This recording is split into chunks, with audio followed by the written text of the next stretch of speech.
That's Okay. Brian. This is Tamara. It's a first.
Ready? Are we ready to go? Okay.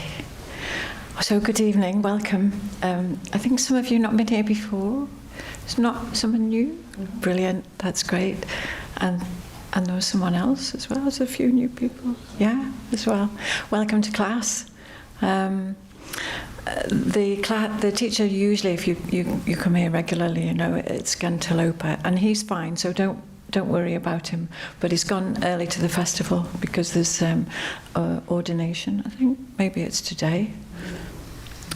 So he went early. So he asked me if I'd just take care of the class for you. So I hope you enjoy. My name is Pauline. And I generally teach in Formby, so I've been around the block. So we're going to begin. So anyone completely new to meditation? Are you completely new? Yes, that's fine. We just, often people have an idea of meditation nowadays, don't they? There's a lot more, it's a lot more well known. But what we do is today, this evening, we're going to do a couple of meditations, and then there's a talk in the middle, which lasts about half an hour. So the first meditation is a breathing meditation. It's very unusual nowadays to sit and do nothing, isn't it? With no outside stimulus, really, just to sit. I've noticed it myself, sitting, maybe you're waiting for something. We're always reaching, aren't we, for the phone. So just sitting is a practice on its own. If you don't worry too much about the meditation, just sit, relax. And what we have inside us, all of us, is a peaceful heart. It's very, it's sometimes difficult to believe that, through the busyness of the day, isn't it, that we have that, but we can keep going back to that. Everybody has that. That's what Buddha taught as well, that we have that within us. So what we're looking at really is we're not trying to grab peace and put it in our mind. It's there. So we're just really uncovering it. So we're uncovering it a bit like a blue sky and clouds. The clouds will go away, just by the conditions, and just by a condition of sitting and relaxing. Eventually, the clouds of our negative minds and our confusion, our stress, will clear. So those who've been meditating for a while as well, just to remember, just to allow that. We just let go. Just let go of everything that's happened today. It's been a long day, hasn't it? Has it? and sometimes it's quite difficult to imagine that it was the same day. When you think about the morning, isn't it? You think, was that only today? It felt like it was yesterday, because there's so much goes on and so much change by the time we get to the evening. And our mind is feeling differently. Sometimes it is relaxed, sometimes it's calm, sometimes it's stressed, sometimes it's angry. It's going like this all the time, up and down. So that makes us tired as well. So what we're looking for really is, just a steady, just that steady mind. And that's what we're doing in meditation. That's the gift that meditation gives us. So what we're doing is really letting go, not getting things. I was listening to a teacher over Easter called Kadam Morton, and he said when he first started to meditate, if he felt a bit peaceful, or he'd clutch at it, which is quite, like clutch. I like that, was sort of tight. Yeah. So there's no need to do that, because it's there. And actually the peace within our mind is connected to an ocean of peace. We feel a small amount of peace. It's actually an ocean of it. We just let it, and just try our best. And our main teacher, the teacher of our tradition, the founder of our tradition, is called Geshe Kelsang Gyatso Rinpoche. His picture's there, on there. He used to say, please try, and don't worry. as well. So that's beautiful advice too, isn't it? When you're beginning, and in the middle of your practice and towards the end of your practice as well. Just to remember to just try and don't worry. So we have a prayer. If you've not been before, there's some. Excuse me. There's some cards with the prayer on.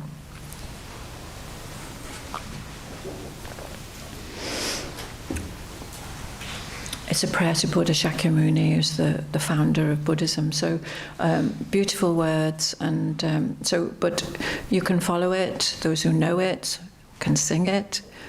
If you don't like prayers, just relax, wait until they're finished. Just the one short prayer, a traditional prayer.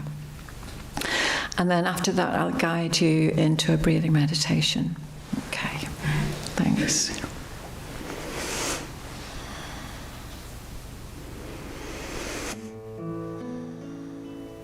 O Blessed One, Shakyamuni Buddha, precious treasury of compassion, bestower of supreme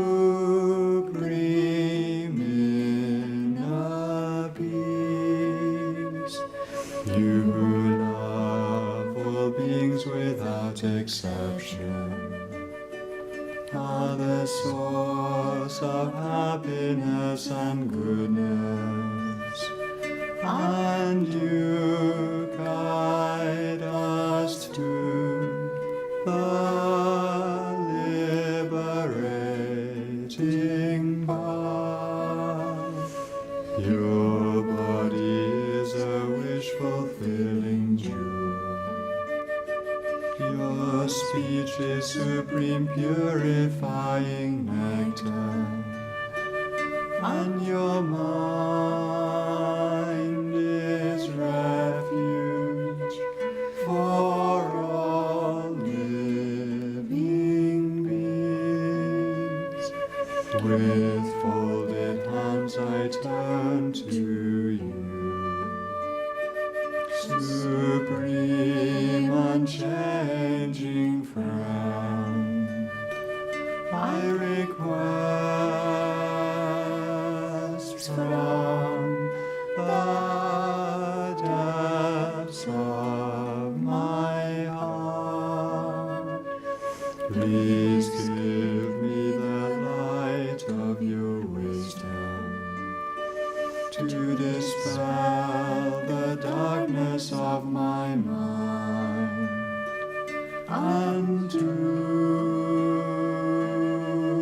heal my mental continuum.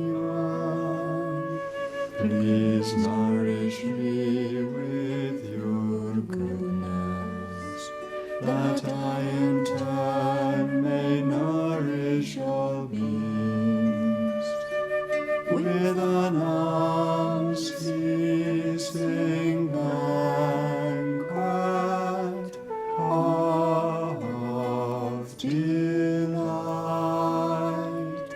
Through your compassionate intention, your blessings and virtuous deeds, and my strong wish to rely upon you. May all suffering quickly cease, and all happiness and joy be fulfilled, and may holy Dhamma flourish forevermore.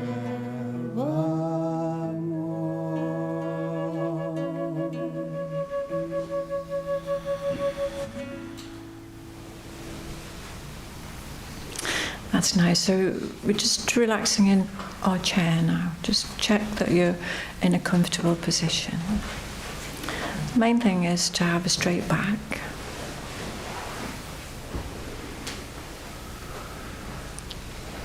Just take a little bit of time to make sure that you're comfortable.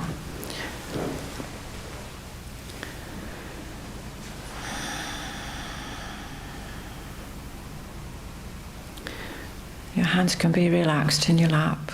Your right hand in your left is traditional position, or you could just leave them on your knees.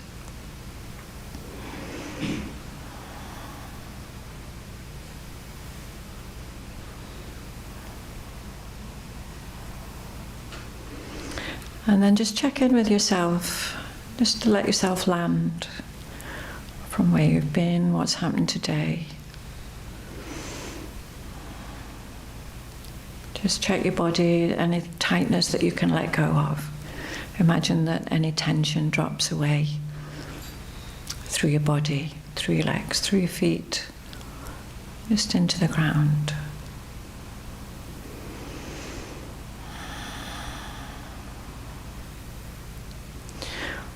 And then just check your mind, just your thoughts and feelings. Without judgment, just accepting how you are, just at the minute. What's been uppermost in your mind.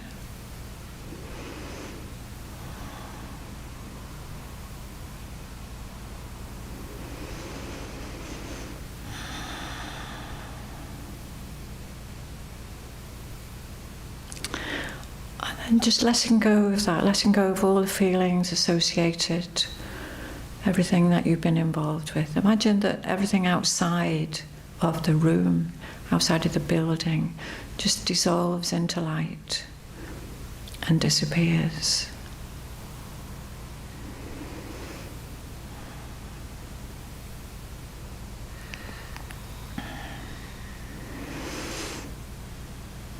And then just being aware of the walls of the room, the ceiling, and then just let them dissolve away, disappear. Just bring your awareness in just to yourself. You're being aware of everyone around you, and then they just disappear so that there's just you sitting in your chair.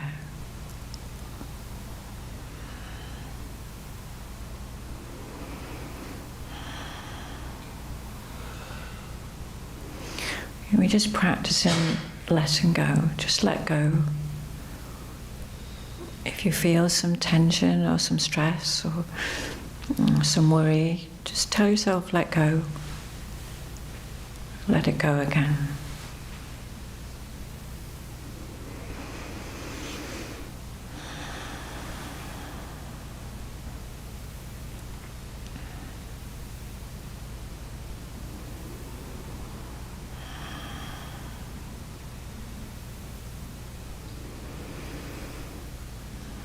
And so just letting yourself settle into a beautiful meditation space. Everything else is gone. Just sitting, relaxed, enjoying. We've all had various obstacles to getting here. We're here. We're meditating. We can be happy.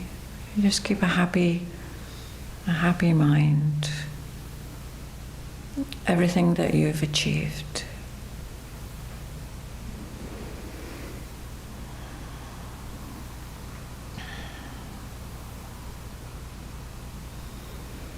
And then as you sit, starting to be aware of your breath, just a natural breath.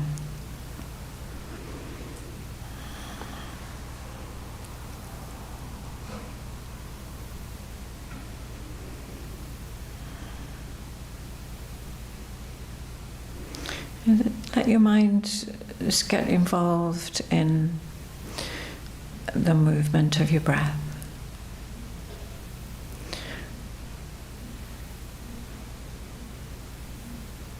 So your mind's absorbed into the sensation of your breath, and your breath is absorbed into your mind.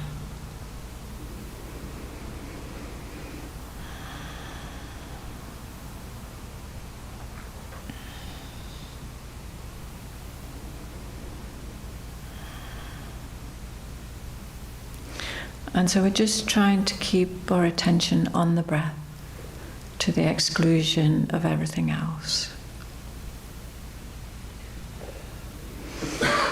So if our mind wanders away, we start to think about something else, we could just stop. If we notice, we can just stop and then just gently come back to the breath again, without forcing, just gently come back.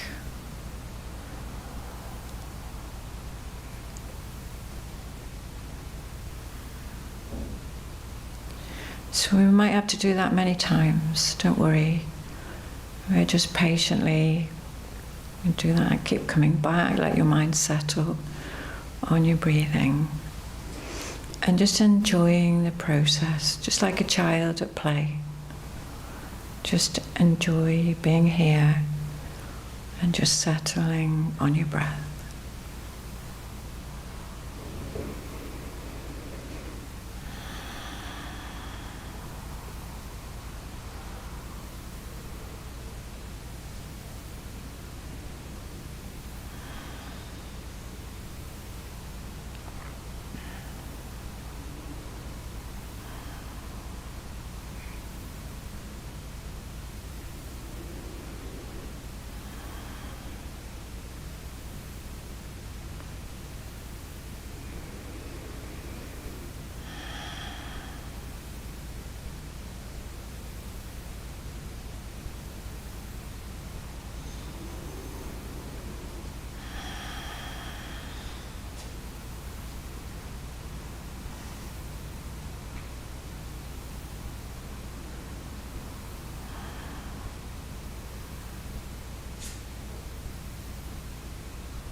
Every now and then, just check a little part of your mind, keep it alert, and just watch what's happening. If you notice that your mind has wandered, you've started to follow a train of thought, just stop for a moment, pause, and then just gently guide your mind back and place it on the breath again.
When there's a storm at sea, everything is wild. The water's all churned up. It's impossible to see what's going on.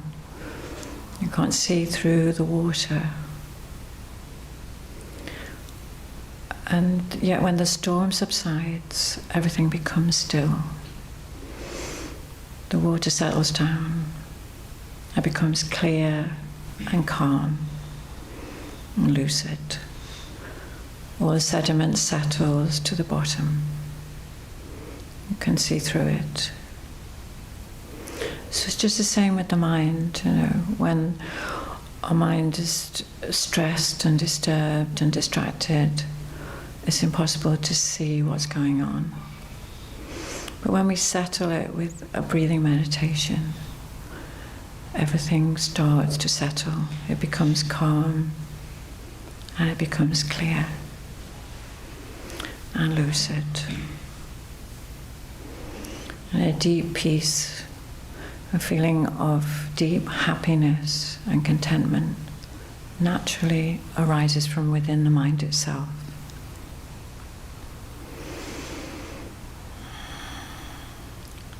So if we stay with the breath, there starts to be some space between our thoughts.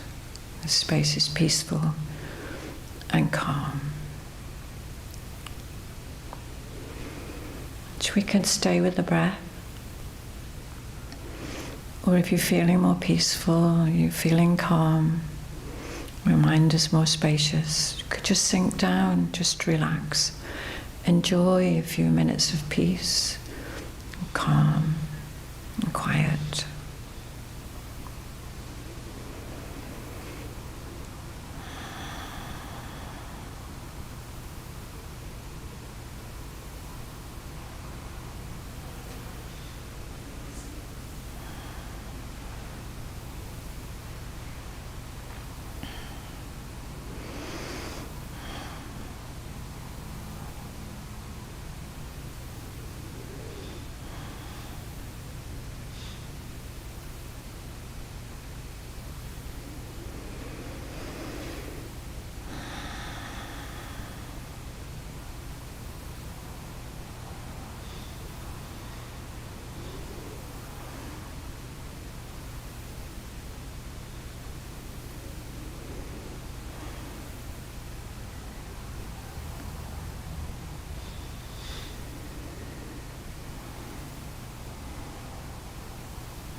So just towards the end of the meditation, just in the last minute, if you've been very distracted, don't give up.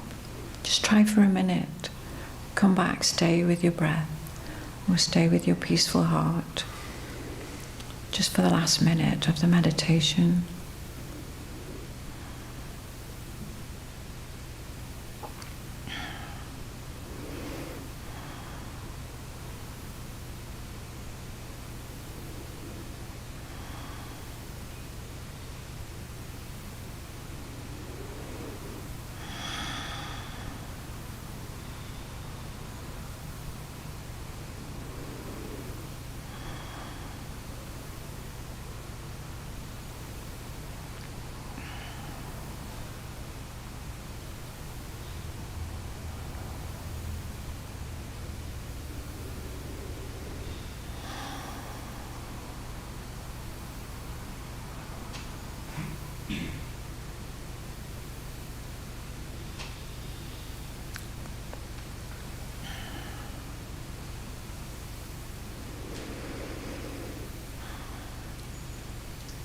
So just as you finish your meditation, take your time, just as you went into the meditation gradually.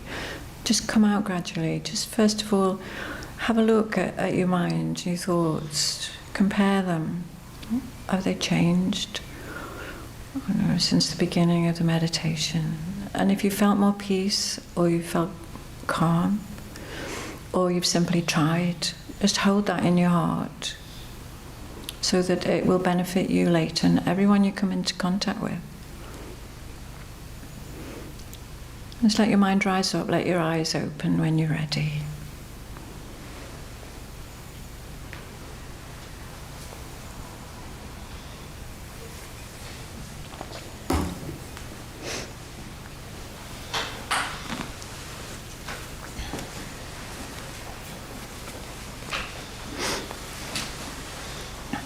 Is the sound all right? Can you hear me okay?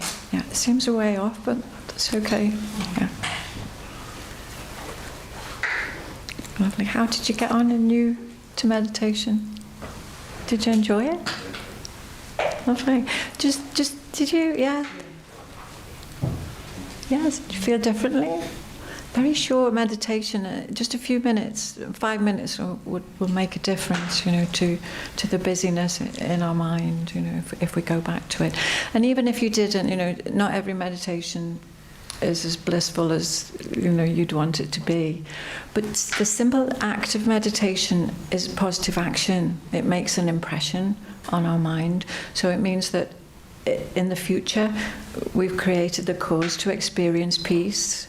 So even if your mind is in turmoil while we're doing it, if we've tried to meditate, we don't need to worry. We've actually created that cause for peace as well.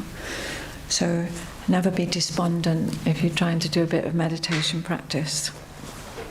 Right, so if you're new to class as well, each class is separate, but we generally have a theme as well, so there's a theme running through.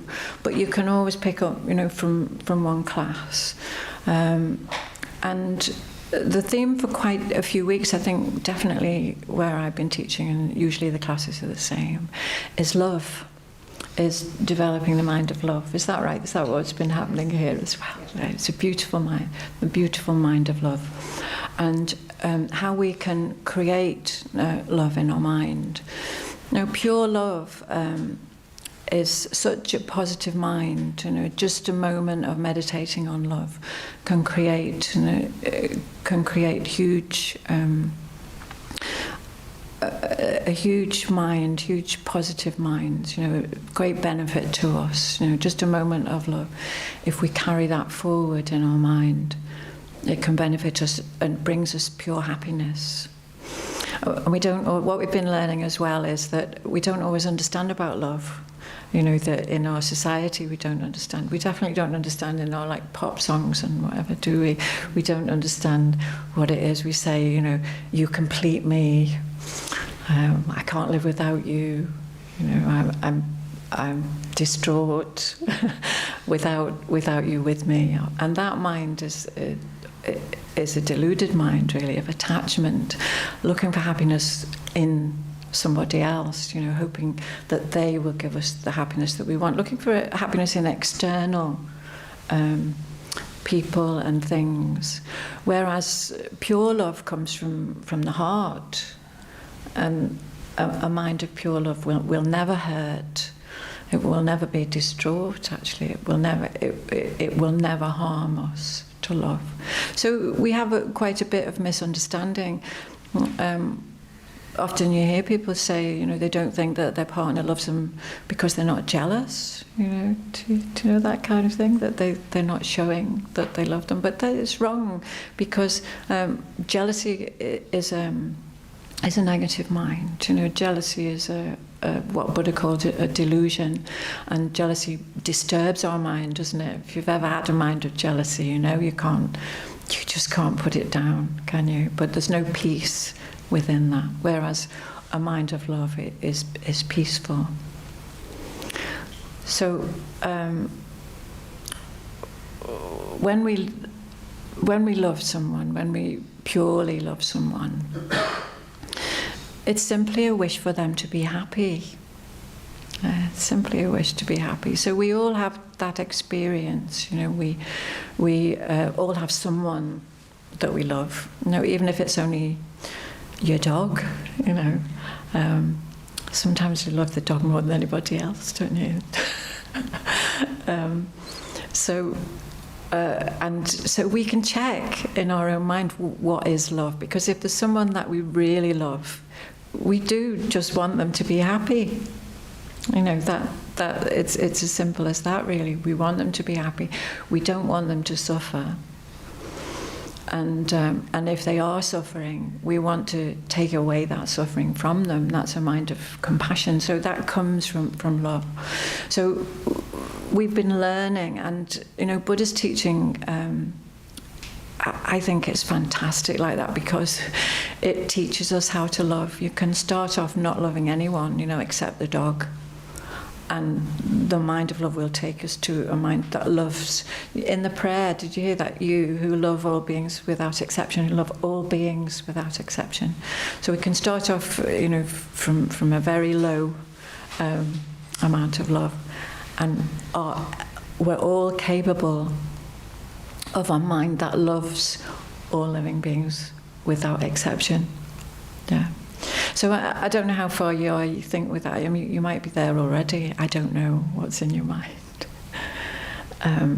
But generally, most of us, maybe, how many people do you love? Could you count them on one hand? I don't know. Could we? A lot of people, a few people we love, a few people we definitely don't love, don't we, in our lives? And then, and the majority of people, all living beings without exception, majority of people, we don't give them a thought, do we? We really don't think about them. We have a sort of neutral mind at that. So we've got like a way to go with it. And because we've been thinking about love for quite a few weeks, we're actually getting to be quite advanced in our thinking about love. Maybe if you've been coming every week, you've noticed your love improve. Have you? Maybe. Maybe some more understanding of love as well. It looks like some are, definitely. I think you definitely are. There's no way you can't even hear this and meditate on this without it changing. Even a wish, a wish to improve on our love, because when we just keep our love just to those close to us, it puts barriers. It puts barriers around us, doesn't it? And it makes us discriminate against other people as well. So when we have an open mind of love, when we have an open heart, we're going through life with an open heart, open mind towards others, learning from others, and people respond. People respond if we love them. Generally, they love us. And maybe they won't, maybe they won't either. If anyone grumpy here who's saying, actually, Pauline, I've tried, that doesn't work, maybe you might say that. But the thing is, we always benefit from it. We don't really need everyone to respond back to our love, because love is its own reward. A mind of love is peaceful, mind of love is happy. It's a happy mind. And when we have a loving mind, there's no room for other minds in it too, no room for negative minds. If we're feeling love and warm towards others, we don't feel jealous, we don't feel angry.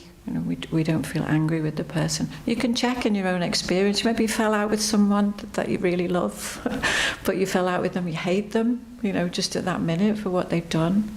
And then when you sort of, you can both sort of move a bit towards each other, find some middle ground, and you say, no, I really love you. I really love you, the love, then it throws everything else out. It's pure. It's a pure mind, and we really love that person again. So a person who has trained their love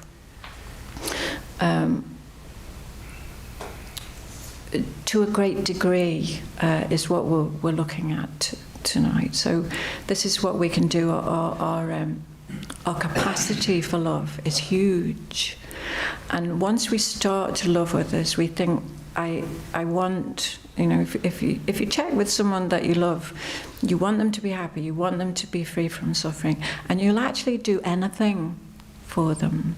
Some parents or people who are close, or even partners, sometimes you hear maybe their partner's sick, something like that, and they'll actually give give their body, don't they? They want to give parts of their body. They'll give anything.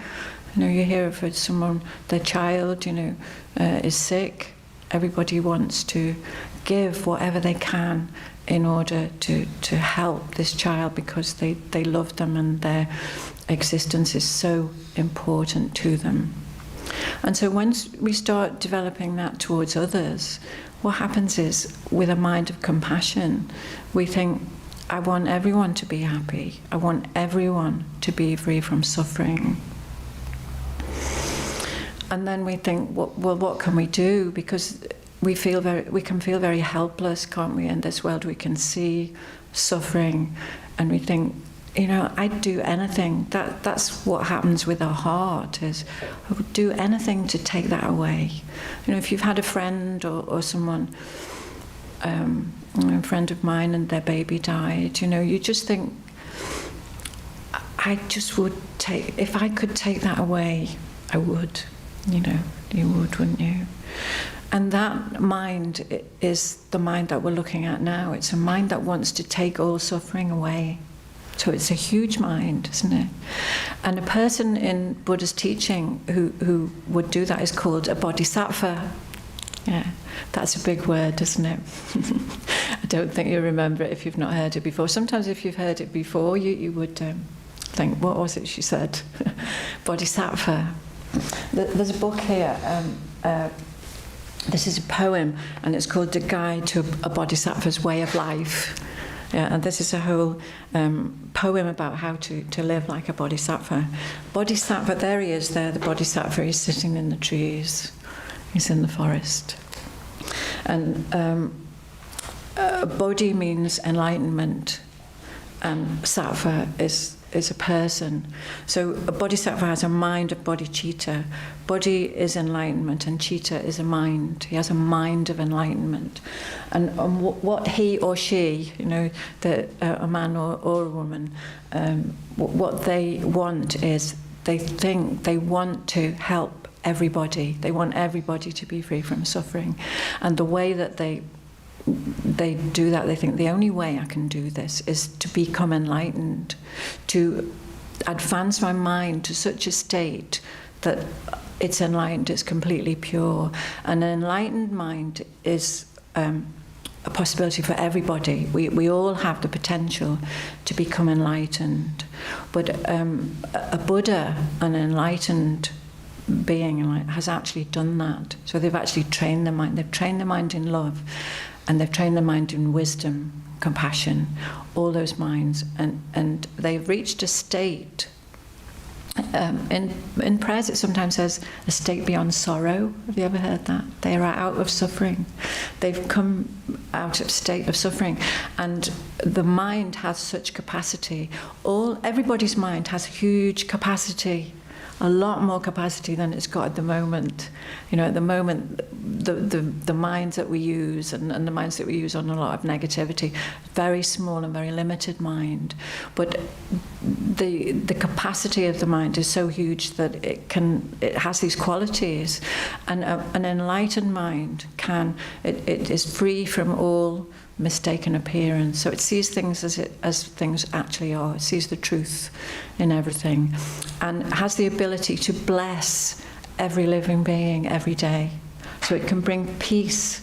This mind can bring peace to every living being every day. It's difficult to get your head round, actually, isn't it? But would you like to be able to do that? Would you like to be able to bless, everyone? Because when we pray for others, we do, don't we? We think, I'm blessing your mind. But if we had that mind, that wish, to have that mind, that's an intention. I want this, and I want my mind, I want my mind to have this capacity. Buddha taught that it can have this capacity. Well, actually, I want it.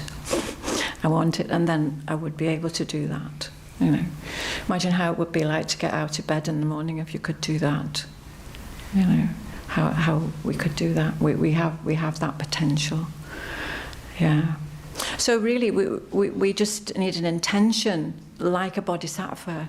So although you've never, some of you've never even heard the word before, do you think, I want to be, I want to be like a bodhisattva? But because we do need an intention, those who've been here before and quite a lot and heard these teachings, is we need a strong intention to do this. And then what happens is we follow behind a bodhisattva. Bodhisattva's love, is infinite.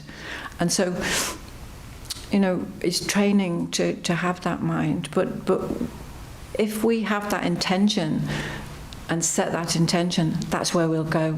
So we follow that path, It's a spiritual path.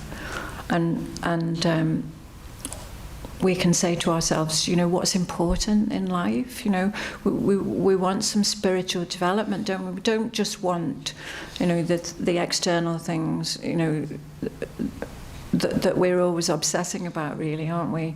We're obsessing about how much money we've got, what we've got, what people think of us, where we live, whether it would be better if we lived somewhere else, what job we've got, what job we haven't got. Wouldn't it be better if we worked somewhere else? We're always working, aren't we, on things externally. But what we need for true happiness, we'll never find happiness externally. We're always moving from one thing to another. So if we want true happiness, we need spiritual development. We need to change. So we have to have that view, really, of that possibility of what we can be. I was listening to, there's a new Pope, and he's American. You all know about him, do you? And his brother has had his time in the light, I think, hasn't he? He's been doing interviews and talking about his brother. And he said, you might have heard this already, but he said that when his brother was a child and they were all playing, he used to, they would dress up as cowboys or spacemen or superheroes or whatever. And his brother used to dress up as a priest when he was a child. Yeah. So he had that intention, didn't he, from being a child to do that. And look what he's achieved. He's been he's got the biggest priest job, hasn't he, that there is, as well, from that intention. So whatever we intend, whatever we wish, that's what we do. So we need to wish, to think, I want this mind.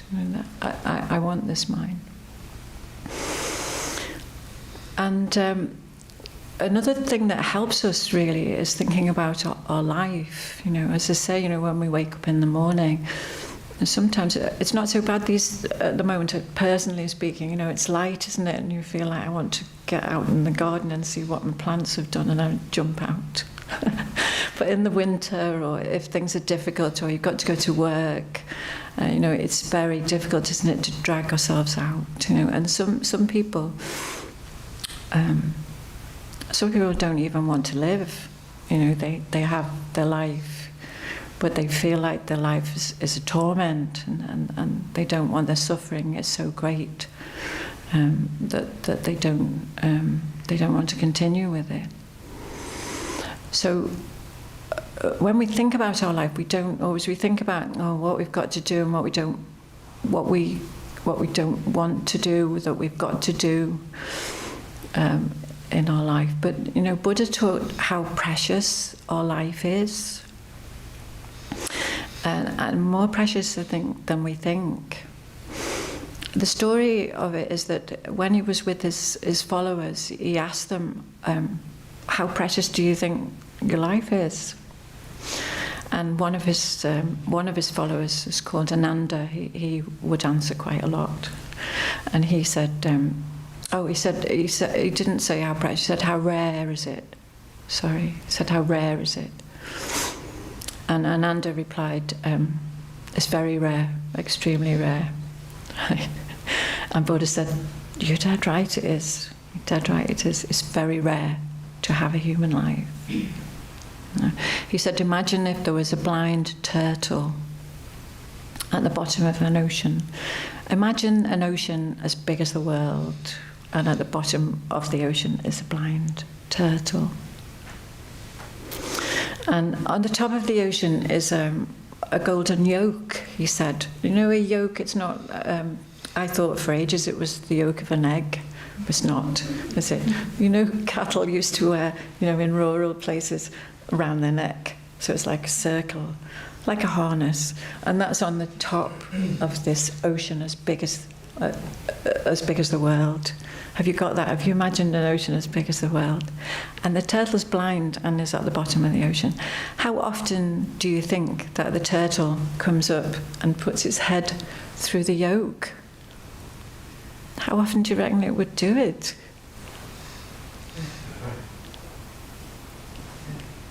Any idea?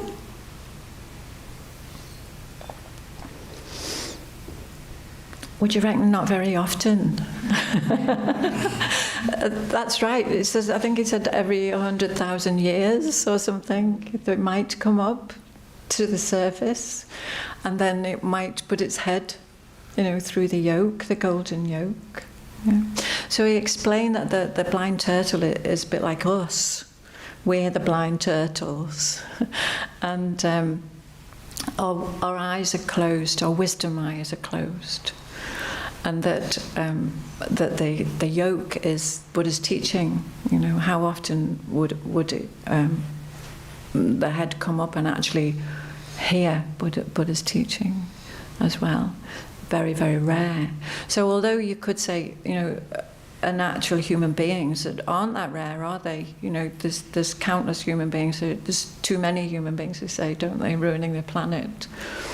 So, but the rarity is that they learn Buddha's teaching is actually use the precious human life. So the life is very precious and important. And that's what like gets us out of bed in the morning.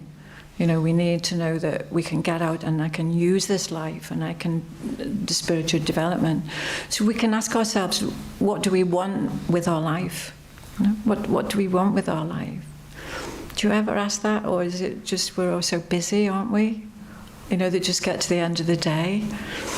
It's just another day. You know, but you know, what do we want? And at the end of our life, what do we want to say that we've done? What do we want to say? How do we want to be at the end of our life? You know, we can have a pure mind, we can have wisdom, compassion, you know, we can develop those things. But we do need to do it. If we do nothing, that's what is saying with the precious human life, is if we do nothing, nothing is achieved, you know, we don't move on. You know, some people, the whole life, you know, nothing very much achieved, you know. We could say, maybe we've got some children and a house, some grandchildren. But you know, like a bird could say that, couldn't they? You know, and we're human beings, you know. And a bird actually makes the house with their mouth. You know, it's probably better than us, isn't it? And so, you know, that we've got so much more potential than an animal, you know. And at the end of our life, you know, animals are precious. They are precious. They're a precious life, aren't they? But they're not able to change their mind, and that's the preciousness of a human being. You know, preciousness of a human being is that they can do that. We do have some choice. We do find it difficult to choose. Our mind is a bit, you know, we're always doing what our mind is. Mind's a lot out of control. But we can control our mind. You know, and much as you love your dog, the dog can't really control their mind, can they? They can't listen to Dharma teachings, they can't meditate, they can't change, you know, from the way they are. They're very instinctive, aren't they? And they're very much at the whim of what human beings, you know, how human beings treat them as well. So, you know, they're not able to do that. So by the end of our life, we want, what do we think will happen at the end of our life? As well, is a question, isn't it, as well? So Buddha's teaching said it's not just about this life. This life is very important, but it's also creating causes for the next life as well. So in our next life, what will happen in our next life. There's many states of consciousness that our mind can go into, and we could get thrown into, we could be, I was just reading this morning, we sort of, if you see a pig, maybe a pig in the dirt, you sometimes can't even look at it, it's so horrible. And yet you might be one yourself. Tomorrow, it's possible, isn't it? I don't want to frighten you too much, especially if you've got, please come back. But it's possible, isn't it? And yet we've got this potential, that doesn't need to happen. If we develop our mind, if our mind is peaceful, we purify our mind, our mind becomes, less negative, so much more positive.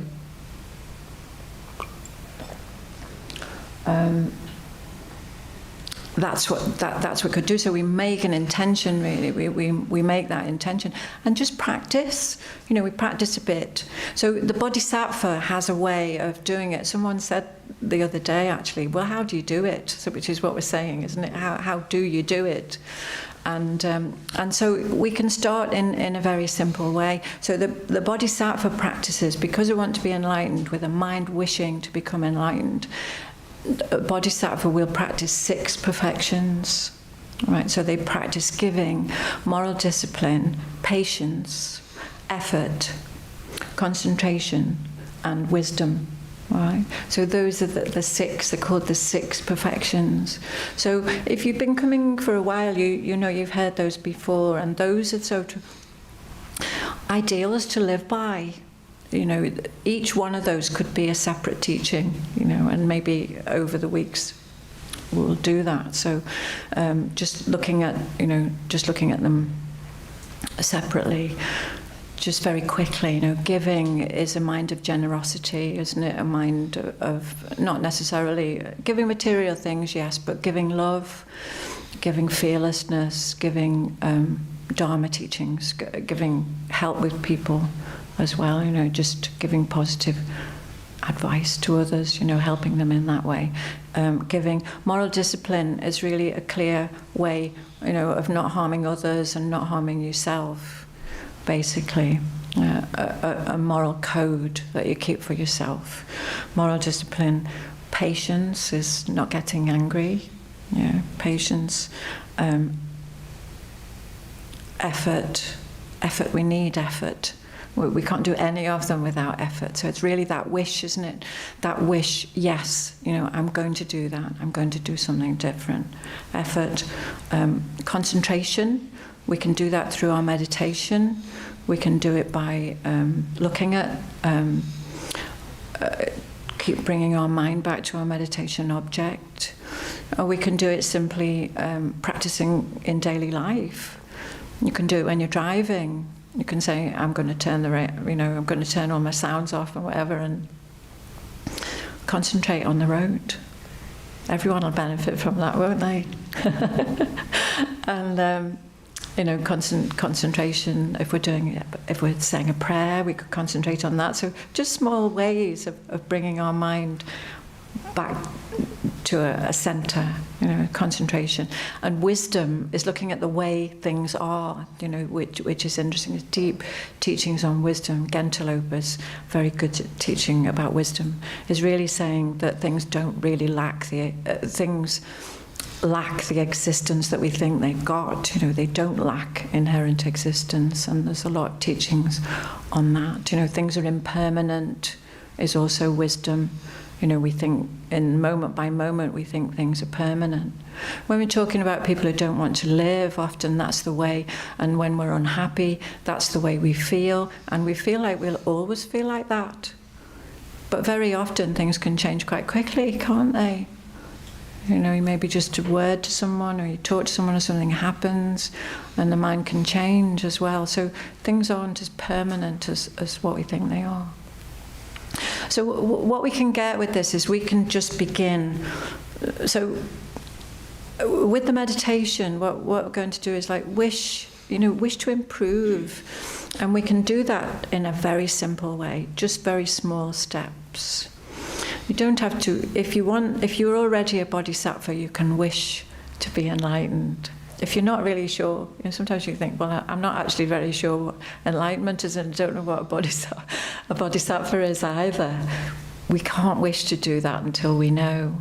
But what we can do is, everybody wants to improve, and they want some spiritual, we want some spiritual development. That's what makes us happy.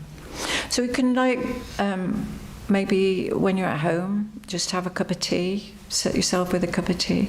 Geshe Kelsang Gyatso always says, lie on your bed. I like that when he says, just lie on your bed and think about it, I think that's really nice, giving me permission just to lie down. Just to lie down. I'm getting on a bit now, so just want to lie down. So just lie down and think, think, what do I want? What do I want? This is my life. This is my life. I want to take the most of it. I'm that blind turtle. I want my head to go through the yoke. What do I want? And so it could be just, I want to do 5 minutes meditation every day. I want to be less angry. Maybe I want to be patient. I want to keep more centered, or I want to concentrate. I want to be enlightened for the sake of others. I want to be more loving. I want to. I just want to think about others in a better way. I want to, think about the purity of others, maybe. So if you've got some general idea, what you want to do. In fact, it's important not to share these things, isn't it? Have you ever done that? You share an intention you've got, and it goes out the window immediately, doesn't it? But you might just think, I want to, I would just want to be more relaxed. I want to be less stressed. Simply that, and that's how I'm going to do it. And then we can hold that intention. But what's happening is we're taking small steps in the right direction. There's a path of bodhisattvas over here, and we're just, maybe just following behind. But what it means is we're actually using our life in the right way. We're improving, little by little, day by day, week by week, month by month, year by year. And honestly, I would say that, just those little steps can make a huge difference in the end. You think, I feel different, I feel happier. It's what we want, isn't it? We want to be happy. And this is the direction, to take us to be happy. And if we mess up, that doesn't matter either. We might think, I want to do that. The next minute, I want to be more patient. The next minute, we lose it. That's okay. It doesn't matter. We've got that intention, and we just go back to that intention. Any inner voices we've got that say, you're rubbish, you're no good. They're just thoughts. They're just thoughts. They're passing through. They're not part of the purity of the mind. And if we have that, we could just, if we have that voice that says, you'll never do this. Just tell it it's a liar. It's just a liar, isn't it? Because it's not true. And think as well, sometimes we think with a mind of enlightenment, only maybe Gentalopa is going to be enlightened, don't we? Or maybe they have robes on, maybe we think that. But actually Buddha said everyone has the capacity to become enlightened. And also, it said that everyone will become enlightened. Yeah, but you have to do something. We have to move towards that ideal, and just practice, or keep practicing. I heard of a man just recently who was a table tennis champion, and he wanted to be the best table tennis champion, and so do you know what he did? Well, he practiced 6 hours a day table tennis. Yeah. So if someone, and then he became the champion. Yeah. So if someone can do that with something as mundane as that, we can do that through our daily life. So I just would like to give you some idea for the meditation in how to transform your life. Those who've not been here before, this is a book that's used a lot in these classes. How to Transform Your Life, A Blissful Journey. And you can get a free download of that on your phone as well. There's cards in the shop, so you can get the book in the shop. You can actually order it online as well. but you can get a free download if you want to look at it through there. But he talks in here on page 213 about daily actions.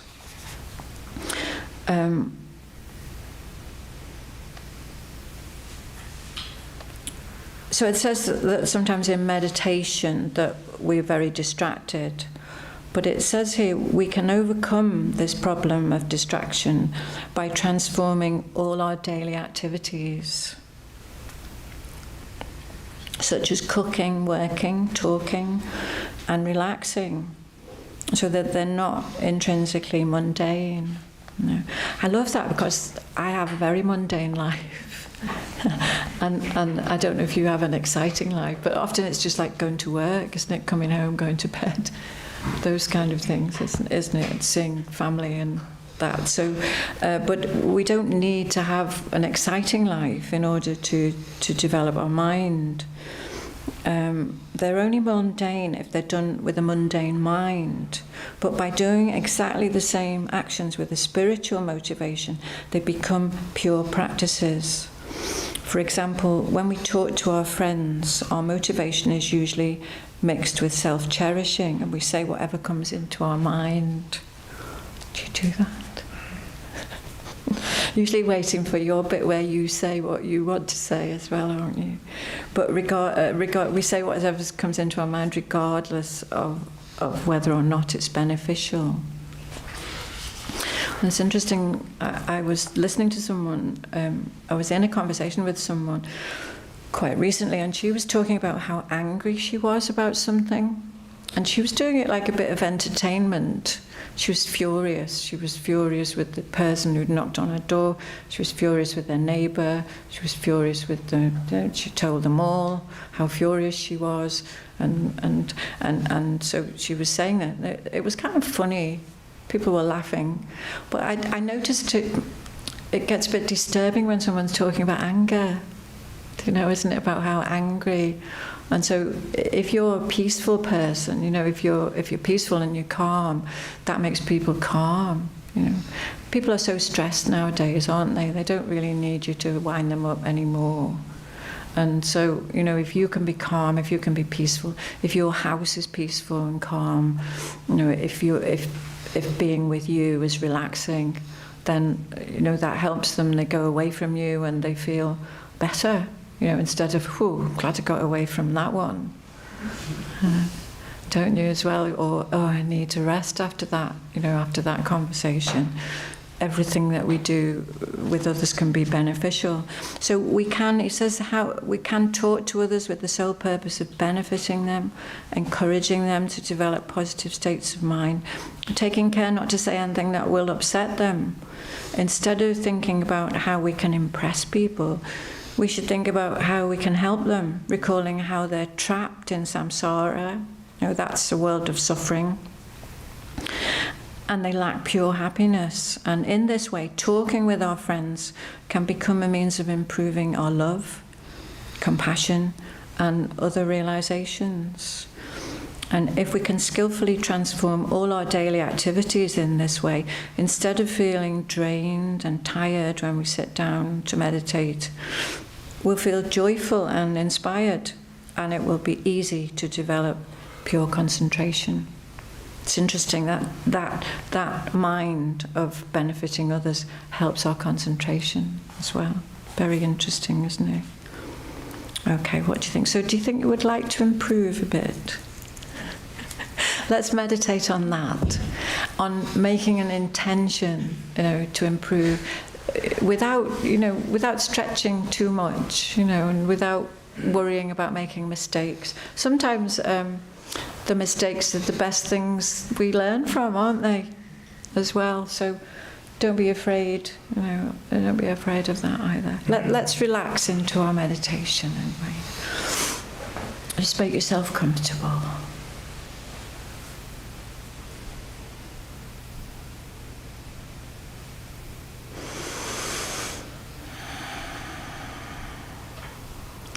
Just take a little time to go into the meditation. If you need to move or check your posture, make sure that you're comfortable. And we're near the end of the evening, so just without thinking about what's coming next, try to stay in the moment, just in your meditation space.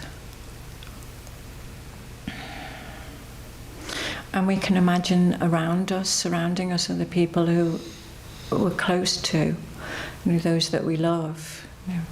Even if they're not with us still in this life, our mother and our father, our family, our pets, all those that we love.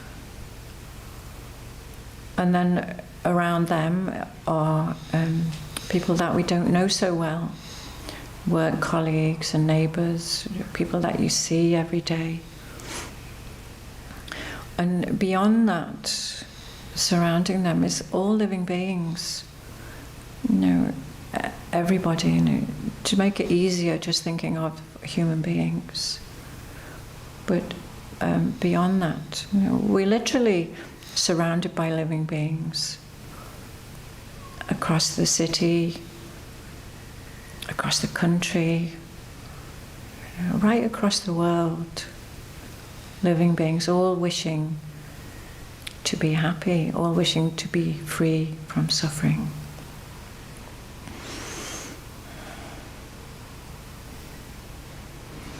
And when we think of those we care about, we think, I just want you to be happy. And I just want you to be free from suffering. I don't want you to suffer. And actually, I'd do anything for you to be happy. And this thought can touch your heart. This wish is the same wish as a bodhisattva. The bodhisattva wishes as a friend of the world and wishes to improve themselves in order to help everybody.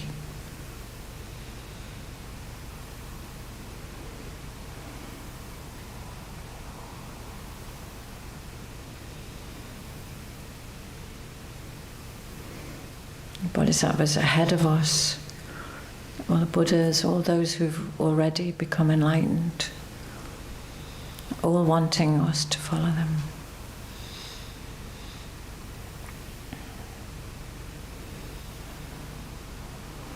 And so we can contemplate what we'd like to do, some things, some way that we would like to improve. Just a simple step.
So this wish is a very pure wish, and we keep that in our heart. Imagine that you imagine seeing yourself, doing that how you want to be,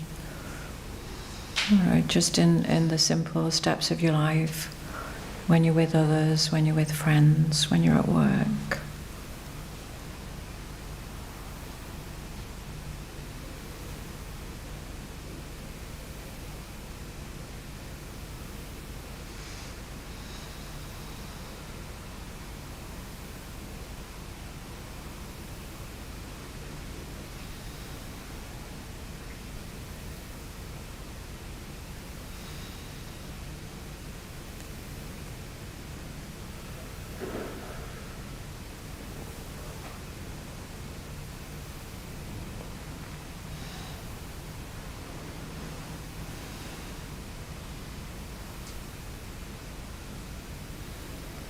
And we can even think, I'm probably going to make mistakes with this.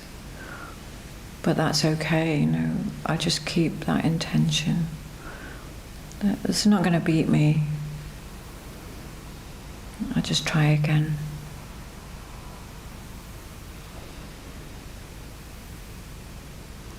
It's a practice for life, just every day by day, week by week, slowly improving.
And so eventually, if you keep thinking like this, you come to some conclusion, make an intention, you know, a firm decision.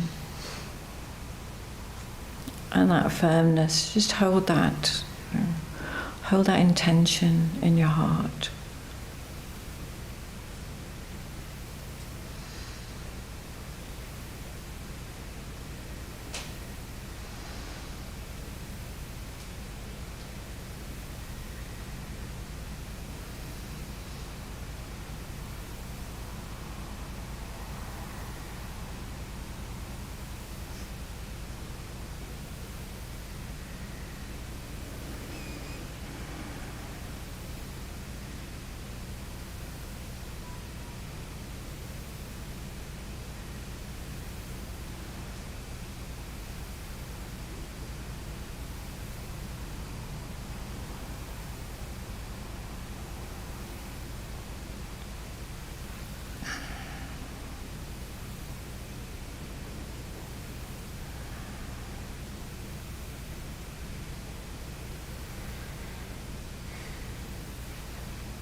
So just before you finish your meditation, just staying centered for a moment. You know, we've created a huge amount of positive energy this evening. Thinking, meditating, contemplating, and praying. And just hold that in your heart. Dedicate it to your own happiness and to the happiness of all beings.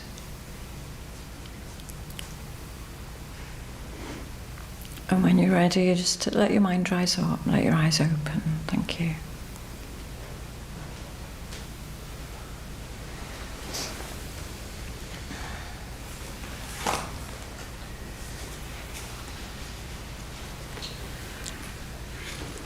Lovely. So I must tell you that there's no class next week, especially if you've come this week, but there's a break next week.